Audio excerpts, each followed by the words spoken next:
Welcome back to another episode of Unranked Podcast. You got Grant, also got Elijah right here with me. Um, Football season, man, it's around the corner. It's literally we like 8 days from the first season or the first game of the season.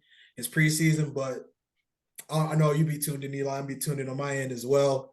So we really literally turn the page. From here on out, it's gonna be pretty much football up until October, November for the most part. Um, Basically, basketball season starts back. But yeah, Eli, man, I'm just gonna kick it off to you. We'll start off a little bit of Michigan football. Just want to see your thoughts, outlook, expectations for the upcoming season overall.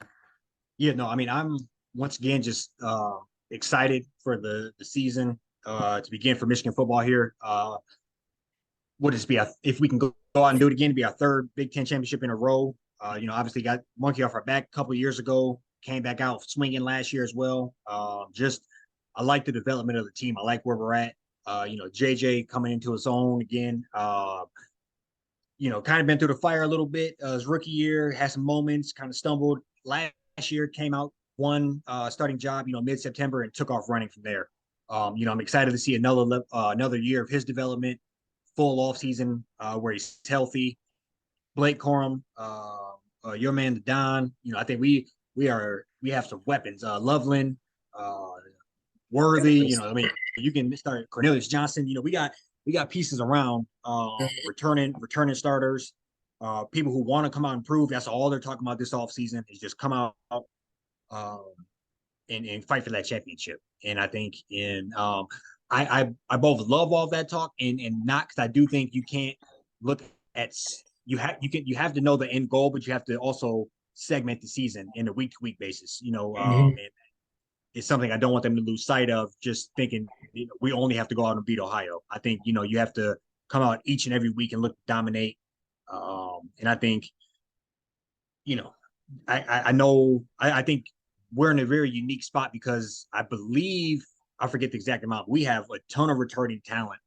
Um, a lot of players that you felt like could have maybe possibly took a look at the pros. A couple of good transfers coming in. So I think just a lot of moving pieces that I'm looking for to see Harbaugh kind of hone that all in again for us. Come out and beat the shit out of East Carolina first week. So Echo the second a lot of that. I think for me, man, like not definitely not gonna dwell on last year, but I think just this is one thing in particular. My guy Donovan Edwards, just hearing like how injured he was to kind of finish that year off. I'm gonna go a couple ways with this. So like hearing how successful we still were as a team, as dismantled we were with some of our best weapons ending last year and looking at how it finished, I have a whole different perspective on this season overall. And essentially, where I'm at with it is if everybody can just stay healthy and we can just handle like we do what we're supposed to do and just execute what we're supposed to execute. I mean, I think that this year the sky's the limit. There's just so many different things that kind of came into play last year and the way that we still finished regardless of all them things, just the injuries. JJ McCarthy didn't have a full training camp, didn't know he was gonna be a starter until, week 3. Now he didn't have training camp or spring ball last year, if I'm not mistaken. Now he has spring ball, training camp, another year in the playbook. And yeah, you talk about all the returning starters. If we can just really everybody stay healthy. We got some good depth as well, to where we have, we can go probably 2, 3 deep at running back now. We can probably go, 5, 6 deep at linebacker. We have so much depth at receiver, tight end. We didn't go too crazy in the transfer portal. We just got different little chess pieces just to, bolster and like really like on some like free agents, NFL free agency type shit. Like we just got pieces that we needed to help us win now. You know what I'm saying? Opposed to had to make up for the recruiting class a little bit. But man, we literally just control our destiny. We just gotta beat who's in front of us. NCAA gave us a little motivation. They poked the bear. If you're asking me, I think we're gonna see San Fran Harbaugh. yeah, Um, for yeah. his 8 to 12 games of the season. I think we're just gonna be on a mission, and I this is the best I've ever felt about a Michigan football team in a very long time. So Yeah, no, I agree with that. And I think there's substance to the team as far as like you're saying. It's not, I don't think it's a lot of question marks. It's a right. lot of proven players. And you just pointed out something I think is a great point as far as the transfer portal goes. I think how we're taking the approach is we're getting just the parts that we need. You know, we might be a little thin at the center. We go out and get a center last year, Yep. and a draft pick. You know, one ACC center the year before he came to us. I we just go out and pick and choose what we need versus trying to overhaul our complete team every year like some other schools may do around the country. And I think that's also shows the strength of the program where we're not looking most years to fill huge voids, kind of like we were a year or two ago. You know, we love the services that Shea Patterson brought to us, but you know, when you're out, you know, hoping and wishing that you can go get a guy that's, you know, looking to run from his school at quarterback, more than likely you know, it's just kind of odd that you don't have somebody in the tuck. But I think now we have a homegrown talent in JJ, and I'm just excited to see what he can do. And you said poking the bear, and I think that's a great point. I think obviously we can get into probably have a whole another hour episode on just how it's BS on, you know, just them singling out Harbaugh with some of the blatant infractions that go on across the country, and you know, it's just bizarre to me. But outside Yeah. of all that, I'm hoping. I know they said 4 games. I know they've suggested 4 games or expected or however they're wording that. But Hmm. I'm hoping that they can, if they're saying 4, maybe Michigan can fight back at 0, and they settle at, you know, 2 games or 3 games. I'm hoping that, Yep. you know, is as much as I think we can take care of those first 4 teams without him. I would love to have him on the sideline that much more. And I think, Absolutely. you know, so hopefully that could be settled somewhere in the middle when you consider just how wild west all this is now, and how I feel like he's getting punished more for, you know, being a little conservative with his answers versus what he actually did. And I think that's kind of, it's, I don't know, just leaves a bad taste as far as I think they're just always trying to throw the weight around. And I do think this will motivate the team.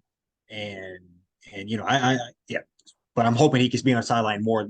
You know, can't, I don't know. I wouldn't like to miss a third of the season for that. That is seems Right. bizarre. Yeah. I mean, you want the top guy in charge, on the sideline at all times if you can. I think just overall though, just kind of like look at it on like the optimistic side of things. You kind of got guys like, um, you know, it's not optimistic, but like how this could kind of help the team overall. You got guys that are going to be putting like situational things real time in a game, having to make decisions that a head coach might have to make. Even if it is just Eastern Carolina, I still feel like, they're not putting together a game plan to just beat ECU. They're putting together the game plan to score 80 on ECU. So like now you're gonna like, have somebody kind of at the controls, like navigating all that and making sure, we need to get the ones out by halftime. We need the twos, in there, it had the threes in there by fourth quarter, just kind of like, running the clock out. There's just a lot there to where you know, it'll kind of help the coaching staff, I think, as a whole. Just kind of like, step up to the plate and just fill in when they need to. And like you said, it might, the 4 games, that is a little funky. Like, that is kind of like a pretty long month. It's kind of crazy.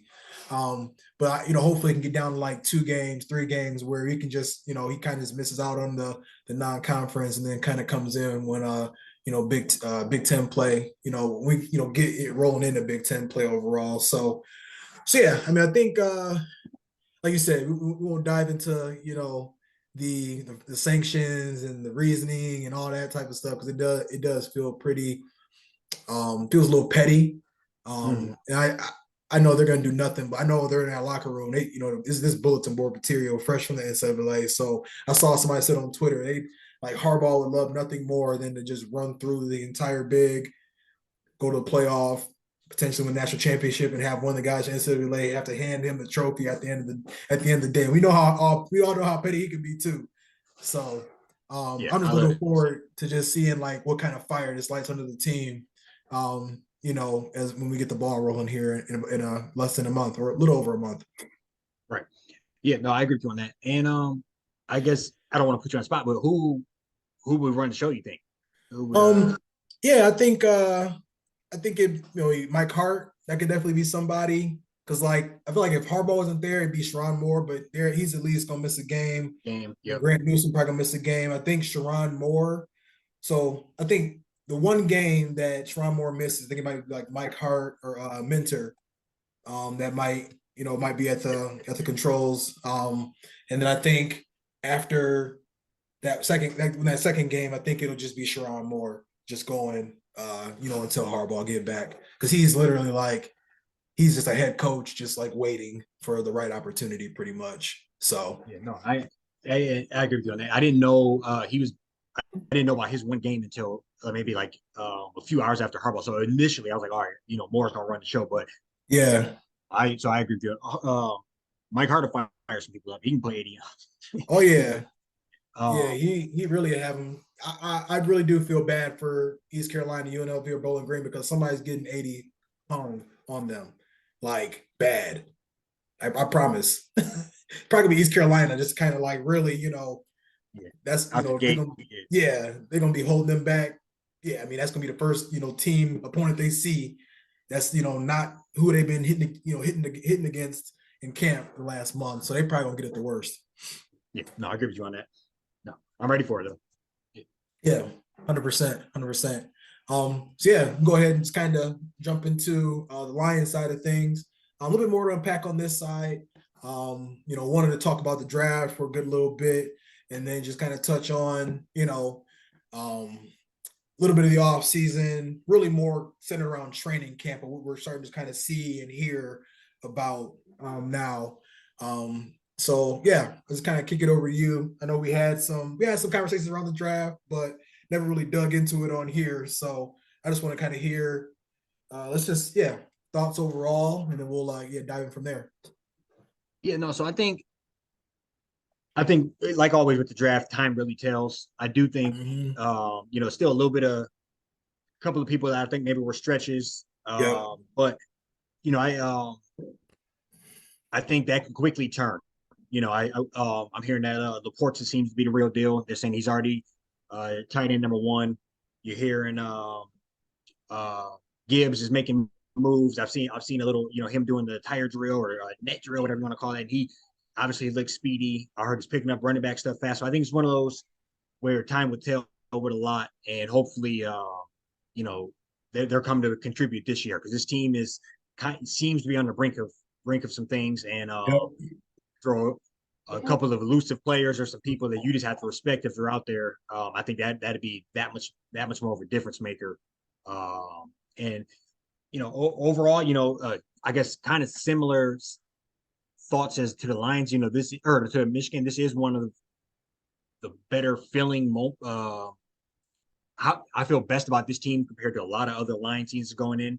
And you know, a couple players I have not. Have you heard anything about Jack Campbell? I guess I have not heard that name much at all. But uh, some of the other people that we may or may not have took reaches on, whether Jameer Gibbs or Porta, seem to be making splashes sooner rather than later. Right. So yeah. I think just I think what you were just saying, there was a couple in there that we were a little skeptical about. I think you and I talked quite a bit about just the selections in the first round and what we think is fine and what we think can wait, just because there's like almost a surplus at certain positions, and there's only like few like diamonds in the rough at other positions of more importance or significance that you can only get in the first round. So yeah, I think you know back to back years, getting an offensive weapon, in the draft, that was something that wasn't very ideal. But I kind of understand it just in today's NFL.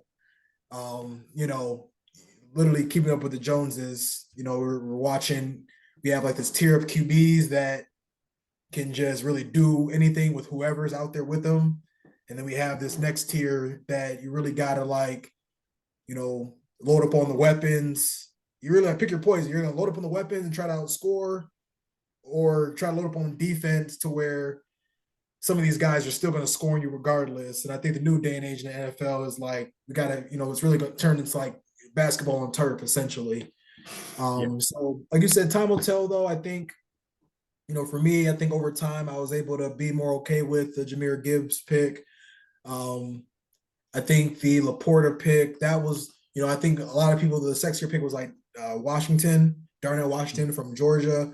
But I think after like I pulled up both their stats and I saw that like I think Darnell had like 30 catches for like 200 yards, like 2 touchdowns his whole career or something like it was pretty minimal because I think he was essentially to like another old lineman to where Laporta had like 70 catches and like 700 yards in his junior year alone. And I think he's more of like that fit, that mold, what you want in the tight end in this day and age. You just hope if I think we said it like, hell, if Campbell is like half of what Brian Urlacher was, and if Laporta is like half of what Kittle is, if Laporta is half of what Kittle is being a third round pick, I mean, we struck Right. gold. You know what I'm saying? So there is some stuff, like I said, I think for me, though, still with the Jack Campbell pick, like you made a good point. We haven't really heard his name a whole lot. So that is one where I'm like, you could have definitely got somebody that's maybe a little faster side, just sideline to sideline, got a little bit more to them, even in like the third, fourth round. We watched the Super Bowl champion Chiefs literally have like a third of their defense be rookies from like the fifth to seventh round last year, and they won it all. So time will tell, but I think from like Thursday or that weekend, I think everybody was like, "Yo," but now it's like late July, you start hearing more about how people are doing in camp and stuff. It's like, okay, we might, they might have, probably did the right thing. We'll see overall. Yeah, I mean you make a great point with the running back situation. And I think it also goes back to I believe they want to like they was it last year, maybe his first year, it was the grit or whatever. I think that was his Yep. motto. And I think that's still what they're trying to build as far as just a rugged team. And if they're gonna all in on the run and try to, run down people's throats, play action, and then have a tough defense. I'm obviously I love that blueprint, and I think you can obviously always win games being able to pound the rock and play defense. So I think if Mm-hmm. that's what they're building up, I'm not mad at it. I just think uh, um, they kind of they're almost as they're kind of taking almost an unconventional approach as far as you just named Kansas City. They're starting running. Obviously, we don't have Mahomes, but they're starting running back as a seventh round pick. Um, Yeah. and we went out and spent. I forgot we gave how much did we spend in free agents on that running back? He has one of the bigger running back deals. I think like 3 year, like 18 mil, something like Yeah, that. yeah. So good little bit of money on a running back, considering that a lot of teams go out and get dudes, making 400 grand out the fifth round, and turn them Yeah. into superstars for a couple years. And then we circled the block and went and got Jahmyr Gibbs with a top 10 or top 15 pick there. So Mm-hmm. that is kind of going all in on the unconventional round in modern day football. Yeah. But And it shows our identity, I think, too. Like we're yeah, gonna be heavy on the run. We're about to put that O line to work this season. right. Which I was going. That's my next point is, and we seem to have a great O line. Mm-hmm. And now's the time where if we're going to keep that going, this coming up draft, obviously in the future, we should probably start to pick and choose another player or two off there to spend an earlier draft pick on to Mm-hmm. keep that renewed, keep that going. Where you can just Yep. kind of plug chug with that because you need to keep these running backs that you just spent all the money on and drafted high, being able to keep the same momentum they had in earlier season. So I think a couple of bigger things that I do think are question marks are can Jared Goff do it again? Yeah. Uh, and um, and then which defense is going to show up? Is it on pace to be one of the worst defenses in NFL history, or is it the one causing havoc in the backfield and getting lots of turnovers that we've seen the second half of the season? So I think that is kind of the biggest question marks. And if we can have the same Jared Goff as last year and have that second half defense show up, we're definitely a playoff bound team. I think that's Yeah, and the Jared Goff thing is so interesting to me because, like, what if he ball out again? Like, what if he goes like 4,500, 4,200? Because we won't run the ball a lot. So he probably go around 40 or 4,000, 4,200 yards, 28 touchdowns, like 6 picks. I mean, I think if he's able to play that well, at that level, that's really all we need. So it's just kind of like, then what? So I think, but like with him, I think one thing too, to even, why that kind of makes sense for me is why we're kind of like going after these offensive weapons because they know that like Goff is like, he's like second tier. So he needs, you know, they need depth, they need All the things to be, assistance they can get. Yeah. damn near perfect around him and just have like a plethora of weapons for him to be successful. Like he's not, he Mahomes, you can't get the guy around the corner and the equipment guy just, plug them in. You need some bona fide, stars just really on the outside, or like some guys with speed, you know what I'm saying? Some like I'm around St. Brown, like we got some guys, Yes. some great, X great factor. pass People catchers. that can make it easy for him. He can play Yep. And pitch and then catch. Yeah, where you're yeah, you're hitting the dude on a slant and he's taking it to the crib versus right. having him be a pinpoint accurate decision maker. Yep. But I think he showed me a little bit like if he can, I just put it up 4,400, 29 and 7. If he can do that again, or Stay out 90% the of that, way. yeah, Stay out of the way. yep. That's literally Um, it. yeah, Like it's gonna be based on his play, and then four, that. 20, 29 and 7 is 4 to 1 touchdown interception ratio. I mean, you Mhm. do that again, we win it. It's so and I agree with you on that. Stay out the way. Yeah, yeah, absolutely. And I think too, man, just like, and we was all down on him. That trade went down. Ain't no secret. I just think like I do always be in the back of my mind, like he did go to the Super Bowl, so he don't see it a lot. He don't see everything. He had some games in LA. I know Todd Gurley was there. They had some weapons, for him, but I mean he's threw 6, 7 touchdowns in one game. He's a part of some pretty crazy shootouts. Against Yep. the Chiefs, he beat Mahomes head to head. I think he beat or had a shootout with somebody else. I don't think it was I think Lamar Jackson. They handled him one of them games, but I mean he's shown he can go too. So this is one of them things where like they just trying to load up. I love we got that trade. We traded for Denzel Mims, just another body that might turn into something. We traded like a 7th round pick. So, I'd rather. Yeah. Anybody that can make it to the Super Bowl other than like Alex Grossman back in the day, I mean, Oh, yeah. you're you're a pretty serviceable quarterback. I think if Right. you can put together the string of games to get to the playoffs, put together Yep. the 3 or 4 games to get to the Super Bowl, you obviously shown you can have moments. Yep. And he's had those. He's had a few moments for us. So I think, like you said, try to keep it easy for him. Hopefully the Portrait can come be a star. St. Mm-hmm. Brown flourish. You get you a little um, Alvin Kamara Jr. Yep. and just try to No see thought. Montgomery, some fresh legs, and I think Yep. just I agree with you on that. And then hopefully JMO comes back, mid October ish, Mm-hmm. and it should be off to the races by then. So Yeah. Yeah. And I also feel like just with um this is a little sneaky tidbit here. I heard that we met with Teddy Bridgewater. So that might be. I like that because like we're just like depth. So that's just the biggest thing. That secondary. That's when we can kind of touch a little bit more now too. Like 100%. And yeah, not to it's cut like you too off, deep. Teddy Bridgewater, that's the type of knock on wood for him. If Jared Goff go down for 3 games, Teddy Bridgewater can win you 2 of them. Yeah, we watched him do it. Minnesota, Mm-hmm. Miami. Yep. That's what you need especially because Hooker ain't gonna be back. He's probably gonna be kind of mostly sidelined throughout the season. Yeah, you So probably just want to kind of sit him yeah, because just keep that. Yeah, basically like a redshirt year for him. right. Yeah. So I agree. And another thing with I agree with the Jared Goff contract, or when we signed him, everybody like the contract. Now you're looking at these deals these people are getting. Like If he can come, 15th, 15th if he can throw highest you 30 paid. tubs, if he can throw you 30 touchdowns and 7 picks for 30 million, hey, I mean that's what Washington. I mean, I guarantee Daniel Jones ain't gonna do that for New York, Oh yeah, and no. he's getting paid twice as much as the Golf. So I think Right. that over time that looked not as bad a contract if he's gonna do what he did. Mm-hmm. So Yeah, it'll be interesting to just kind of see, he ball out. It's like what we're gonna do.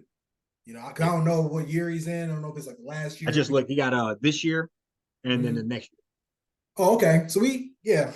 And is next year like a player option or something, or where is? Yeah. It doesn't say. It just says 2023. He's making 29 million. 2024. He's making the same thing basically. And then 2025 it says unrestricted free agent. Okay, yeah. Okay. Yeah. So we gonna ride it out for a little bit. We got you know, Ben Johnson came back. That worked out really well last Yeah. year. And I think too, to just talk about the secondary here as well. Too deep, man. I mean, got off Okuda. We that had to happen. He Got did. him up out of there for like I think it was like a fourth round pick, something like that. We have CJ Gardner Johnson who scared us all Monday. I'm not gonna lie, he ruined my morning Monday. I was like Yeah. literally like, That'd have been rough like week one. I to was me like, that's like our like X factor. If I'm being that's how I feel. Got Tracy Walker coming back, Kirby Joseph, got Brian Branch who probably should have been a first rounder but dropped to us. I think we still have Olu Arie, that he's okay, but yep. hopefully this year he not as Mr. not Pass grab interference. not as handsy. He got to use your feet, man. You know what I'm saying? My man, he's good. My man had like legit what about 4 calls in that one? Minnesota, yeah. I mean, that was why we lost that game. Essentially, I Yeah. hate to say it, but that was a pretty big part of that. So we just have like Yeah, I we do do. wish we would have maybe got a couple more on the D line, maybe just got like a guy or two just to really, because you look at some of these Super Bowl teams, Eagles had Yeah. like they was going 9 deep on the D line. Yeah. They had Brandon Graham, sixth man, like fifth man off the bench. He had 11 and a half sacks last year. Wasn't even starting. Like I just kind of wish we would have. Like I do think we missed out on Kalijah Cansey. I do feel like that is we're gonna probably regret that. Yeah. But I'll say That's the Jack Campbell pick. Hey, yeah. So I agree. And I'm standing on that. That was dumb. I'm sorry. yeah. But Oh yeah. No, for sure. but But I think just my man turned out to be Brian Urlacher. right, because I that's the one thing, man, with like my like the whole I feel like the whole philosophy just with like defense, at least in my opinion, in football in general, line of scrimmage. That's what you got to control first and foremost. I like that we went and got corners. You know what I'm saying? Like the secondary tighten that up, but I'm like, it don't matter prime time back there if you don't have a pass. Like I think we have a solid pass rush. I think we could have bolstered it up, but I think Yeah. you got to really have that tight. That's almost got to be tighter than the secondary because it don't matter who back there. If you're not getting that consistent pass rush, teams can still be I agree. successful in the through the Same, air. you know this, but same deal with the O line. You could have Barry Sanders, Patrick Mahomes, T.O. at receiver, Randy Moss. If you don't got nobody at the O line, it Yeah, ain't what we're talking about. yeah. And I guess uh, I'm gonna add real quick. I just read an article that Jack Campbell, as of day 4, is now with the starters on defense. So we'll okay, see. yeah, But I still think we should have got Kalijah Kancey. we'll see. And I guess the one thing I'll say, I don't know what else you got to say, but I'm just gonna kind of, I guess, randomly ask you this. How much faith do you have in Dan Campbell? um, I, I just hope he learns from last year. I'll just say that. First half of the season, there are some very situational things, like some like I just hope that he almost went to bed to a lot of that, like over the offseason, just understands, Yeah, situationally, like what needs to happen. Because the NFL, I mean, a lot of these games, they're gonna be one score games. We're gonna be in the mix this year. I feel like we're gonna really be in a lot of like dog fights. So that's when it comes down to like literally possession and just when to go for it, when to not go for it. Field goal, no field goal, running the ball post. You know what I'm saying? Like he's really just got to be dialed in and got to just learn from mistakes. I mean, it had like that Patriots game just haunts me to this day because we literally lost to a third string rookie or second or whatever. But like yeah, that, you know what I'm saying? Like I hope he's just kind of like them games. That should be the games you watch and just understand and analyze until you can't see straight anymore because now we're too talented of a team to be going out like that. That's how I look at it. So he got to come along with the team as the team been going. Yeah, no, I agree. I think, I mean, we were both calling for his head when we sitting there at like whatever it was, 2-6 or 1-6, whatever it was. And I Mhm. think he made a lot of boneheaded decisions then. Um, and I think, uh, like you said, hopefully he is learning. And I'm still kind of on the fence with him, but I think this first month of the season is going to kind of show me a lot. If we can come out and be very competitive, obviously Kansas City's an uphill battle, but if you got to be sitting at probably 3-1, 3-1 at the end of the month. You got to have a flawless coaching record. No going for it on fourth on your 45. All that crazy shit he was doing last year. Yeah. I think uh, as bad as we started and as good as we ended, he cost us the playoff spot by some of those earlier decisions. And I think hopefully, like you said, hopefully he learned from it. I just wanted to see kind of what your thoughts were on him, because he kind of has a lot of pressure going into this season as well. Yeah. As far as we know, we're talented. Everybody loves Ben Johnson. They act like he's next you know great young coach, and we're going to be ashamed to lose on him. So I think if you come out and you don't play your cards right, your replacement might be sitting there on the sideline as your OC right now. And I think that's, Man. that's kind of what the fan base will kind of be chanting. And I'm not trying to be a Debbie Downer, but I do think that's kind of, if the season doesn't start to go as planned, I do think it probably will be due to him. It's not going to be due to talent. It's going to be the X's and O's and making sure more, whatever the phrase is, more about the X's and O's and not the Joes. So Right. I think yeah. Yeah.